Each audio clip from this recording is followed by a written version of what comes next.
10 seconds left. 1 point game. Who's shooting? You were Kyrie, KD? One thing I've always been comfortable with is, I felt like I was the best option on every team I played for, down the stretch. This is the first time in my career where I could look down and be like, that motherfucker make that shot too. I was a little like damn. Once I got the whole transcript, I was like, damn. It kind of hurt me a little bit. It's been a very difficult week to be a Brooklyn Nets fan, and I don't think anyone's going to deny that. I'm not here to bash the Brooklyn Nets and Brooklyn Nets fans for what they're going through, because it was just an unfortunate series of events that just seems to be getting worse and worse. And what started as a situation where the Brooklyn Nets were completely unwilling to commit to one of their star players for a longer period of time turned into a situation where said star player might not want to return back to the Brooklyn Nets. So it seems like the feelings are about to be mutual and things are getting worse and worse. Now we have an update for you guys on this entire situation. Before we get to the content, if you could drop a like, consider subscribing and turning on our notifications to help the channel grow. Now that we got all that out of the way, cue the intro.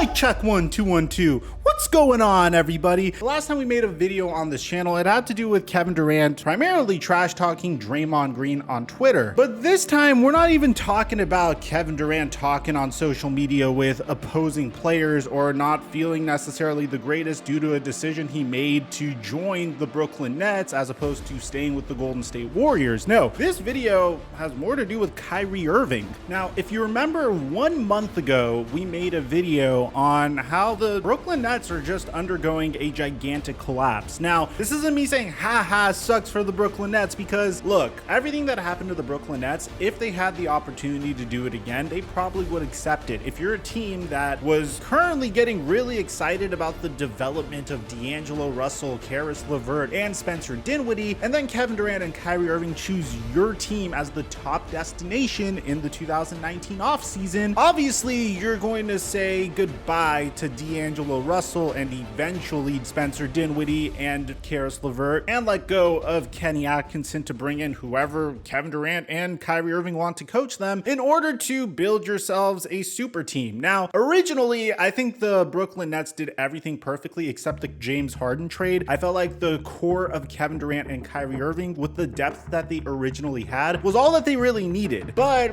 unfortunately, things didn't go according to plan. The very short version of this is after Kevin Durant was recovering from his Achilles tear in year 2, Kyrie and KD looked like a very promising duo. And when they traded for James Harden, they looked like a very promising trio. But unfortunately, as a result of injuries to James Harden and then Kyrie Irving right at the time that the Brooklyn Nets were making their playoff run last year, and then this year, the vaccine drama that Kyrie Irving was dealing with all season long, ultimately, things didn't go according to plan for the Brooklyn Nets. And again, this is something that nobody could have predicted. I mean, no one could have anticipated the vaccine drama happening. As a matter of fact, when Kyrie and KD joined the Brooklyn Nets, COVID wasn't even a thing. And to be honest, Kyrie Irving's tenure with the Brooklyn Nets just hasn't gone according to plan. I mean, in 3 seasons with the Brooklyn Nets, Kyrie Irving has played less games with the Brooklyn Nets, which is 103, than his total career with the Boston Celtics, which is 127 games in 2 seasons. The Brooklyn Nets have been memed mercilessly all off season long. I mean, it's not necessarily the greatest look if Kevin Durant's team that he left and Kyrie Irving's team that he left ended up making it to the NBA Finals. It's a popular narrative that most mainstream media loves taking and running away with, but if you ask my honest opinion, I could have told you that both the Boston Celtics are set up for future success and the Golden State Warriors will be just fine if Kevin Durant would leave. As a matter of fact, if you go into the archives of the Laced Up podcast before we disbanded, you would see me saying repeatedly that the Golden State Warriors are my favorite team to win the finals this year, primarily because of their depth around their incredible core already. But I digress. Now we're at a very unique point. 1 month ago, we made a video on how Kevin Durant and the Brooklyn Nets front office haven't spoken since their season ended. We were wondering why. Well, maybe it had something to do with the fact that the Brooklyn Nets have been unwilling to offer Kyrie Irving a long-term extension due to his injury history injury and unpredictability. So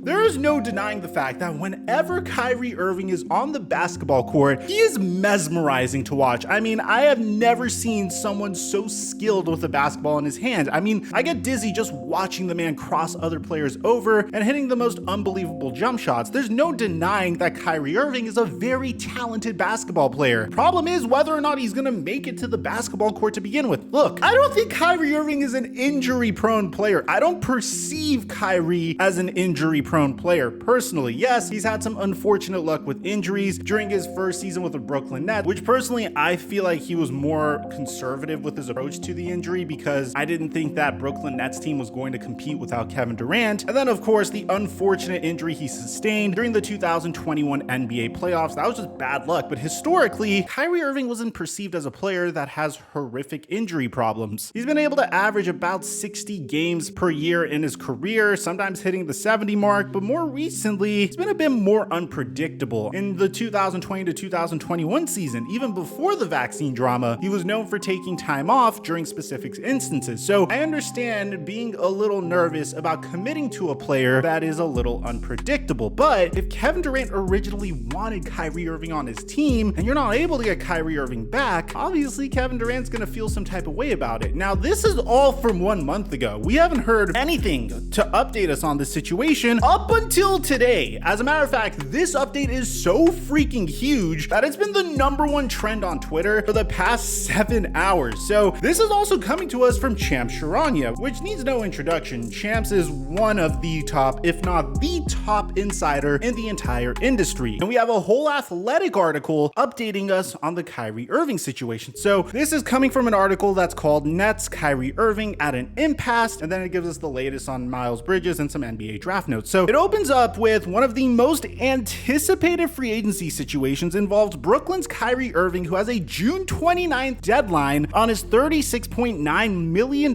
player option for the 2022 to 2023 season. However, multiple sources tell The Athletic that conversations about Irving's future have gone stagnant between him and the Brooklyn Nets. An impasse currently exists among the parties that clears the way for the 7-time All-Star to consider the open market, according to those sources. So it makes a lot of sense, man. I don't think you need to necessarily be a genius, or we don't need to really speculate very much, because we've seen Sean Marks come out and just say it point blank. How much of a commitment is Kyrie Irving going to make to the Brooklyn Nets? I think we know what we're looking for. You know, we're looking for guys that want to come in here, be part of something bigger than themselves, play selfless, play team basketball, and be available. And that goes not only for Kyrie, but for everybody here. So obviously for Sean Marks, it's more about the question of how available will Kyrie Irving be. You don't want to pay someone max contract money and only have him play 20 games per year. And in the case of Kyrie Irving, again, in year 1, he played 20 games. In year 2, he played 54 games. And this past year, he played 29 games. And I'm sure on Kyrie Irving's end, he says that these are circumstances that are out of my control. Year 1, I got injured. In year 3, well, there was vaccine BS that I had to deal with, and they forced me to take time off as a result of it. So I could see both sides in this instance. Now, the article says some absolute wild stuff, because it continues to say that Irving joined the Nets alongside Kevin Durant in the summer of 2019. Like we said, though Durant missed their first season together as he recovered from a torn Achilles tendon, Kyrie made the All-Star team in 20 to 21 and helped lead the franchise to the Eastern Conference semifinals alongside Durant and James Harden before suffering an ankle injury in Game 4 against the Bucks. After the past season, in which he played just 29 games and missed most of the season's home games because of his decision not to comply with New York City's vaccine mandate, Irving made it clear that he intended to return to the Nets in the summer and continue to build with Durant and newcomer Ben Simmons. Now, what's ironic about this is Boston Celtics took that commitment and just ran with it, because as you guys know, Kyrie Irving famously committed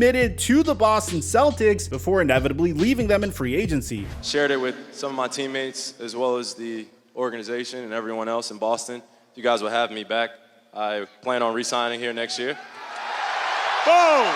So it's really funny because Kyrie Irving even said directly, I don't plan on going anywhere, which is very similar to what he said during that one famous moment with the Boston Celtics. But nearly 2 months later, it appears that both sides have serious work to do in order to find a resolution that brings Kyrie Irving back to Brooklyn and his co-star Kevin Durant, who is under contract with the Nets through the 2025-26 season. Several teams across the league have kept tabs on the situation, wondering about the future of Irving and Brooklyn. And for Kevin Durant, man, I really can't blame him for signing a contract that gives him security until the 25-26 season, because with respect to Kevin Durant and his greatness, you don't really know what your future in basketball is going to look like after suffering an Achilles tear. You don't know how long Kevin Durant's going to be Kevin Durant for. For all you know, he might have 1 or 2 more years left in the tank. Hopefully he has more. I would love to watch Kevin Durant being great for way longer, but it's still something that I actually applaud him for doing, because you don't know what the future is going to look like for you. Now, this is where it gets really interesting, because now we know some teams that are interested in trading for Kyrie Irving. So the Los Angeles Lakers, New York Knicks, and Los Angeles Clippers are expected to be among the interested suitors if Kyrie heads elsewhere. Multiple sources tell The Athletic. Now, you guys know me. I think I have a reputation of being a very realistic Laker fan. I balked at all the trade scenarios we had over this past year and even told you that the most likely scenario was for us to keep Russell Westbrook. I warned you guys that the Lakers acquiring Russell Westbrook last year didn't make sense and was possibly not going to yield some really good results. Although I didn't predict them not making the playoffs at all whatsoever, I did question the fit alongside LeBron James and Anthony Davis. So let's see how realistic the scenario is. And typically The Athletic is very realistic. I have nothing but praise for them. For the Lakers, the likely path to acquire Kyrie Irving and reunite him with LeBron James would be Irving opting in to facilitate a trade, because the Lakers cannot realistically clear cap space to sign him themselves. And a sign and trade would trigger the hard cap, thus making acquiring Irving significantly more difficult. But if Kyrie Irving would opt in, Lakers general manager Rob Pelinka would have to satisfy the collective bargaining agreement salary matching rules, meaning if Irving's $36.6 million was the only incoming salary, the Lakers would need to send anywhere from $29.3 million to $45.8 million to the Nets, and or a third team in a legal transaction. Very realistic if you ask me, way more realistic than the Lakers acquiring Bradley Beal if we want to be honest. But is that necessarily what Laker fans want? I mean, if you're a team that is potentially going to acquire Kyrie Irving, if you're a Clippers fan, if you're a Knicks fan, if you're a Laker fan, do you even want Kyrie Irving to begin with? You don't know what you're gonna get. You don't know how unpredictable he's gonna be. When the Nets acquired Kyrie Irving and Kevin Durant, and hell, especially when they traded for James Harden, we all thought that this team was at the very minimum going to make it to the Eastern Conference Finals. And unfortunately, partially due to Irving's unpredictability, that wasn't the case. Yes, the Nets also had injury concerns and depth concerns, but for the most part, we could agree that Kyrie Irving's unpredictability had something to do with the Nets' lack of success this year. Now, the Knicks have significantly more assets and they have a pretty nice salary cap line for 2022 to 2023. So it could clear enough cap space to sign Irving on a maximum contract by offloading salaries like Evan Fournier and Alec Burks and Nerlens Noel and Kemba Walker. But the Knicks could also offer some or all of those players to the Nets or a third team in a possible sign and trade. And then there's finally the Clippers, which requires Irving to opt in because they are significantly over both the luxury tax line and the hard cap for 2022 to 2023. And to satisfy salary cap matching, the Clippers would need to send out between $29.3 million and $45.8 million to the Nets and or a third team if Irving is the only salary headed their way. The Clippers scenario is less complicated than the Lakers, as the Clippers have a series of players making $11 million to $17 million to work with. So obviously the Clippers, they have Norman Powell, they have Marcus Morris, they have Luke Kennard and Reggie Jackson, and they're making between $11 million to $17 million, and this satisfies the trade rules of the CBA. The article closes by saying that a potential Kyrie Irving departure would be incredibly damaging to the Nets because of their limited ability to replace him and his salary slot should Irving sign elsewhere as a free agent. A likelier path to any departure would be via sign and trade. Brooklyn owes $111 million to 6 players in 2022 to 2023, and this is not including Kyrie Irving. So even filling out the roster with minimum salaries would put the Nets over next season's projected salary cap of $122 million. If Irving bolts, Brooklyn's strongest path to adding shooting talent would be the full $10.3 million mid-level exception. Irving is also eligible for a new deal via exercising his player option and extending his contract from there, which could land him a starting salary of $45.2 million for 2023 to 2024. So if you want my opinion on this situation, it depends on what Kyrie Irving is prioritizing here. Does he want to get paid? He already has a ton of money, so I don't necessarily know how important it is to him to earn more money. Or does he feel indebted to Kevin Durant somehow? Like, that's his buddy. He doesn't want to leave his buddy there, stranded in Brooklyn with not that many supporting pieces at this point and only $10 million to get him a better supporting cast. I mean, yeah, KD has Ben Simmons, but it would be unfortunate if we never even got to see the big three of Ben Simmons, Kyrie Irving, and Kevin Durant work out. But it seems like the Brooklyn Nets don't want to give Kyrie Irving a huge contract at this point. I don't know if it's a game of chicken that these two are playing, but it should be really interesting to see how this entire situation unfolds. Let me know in the comment section down below what you guys think about all this. Aside from that, I'm your boy Mike,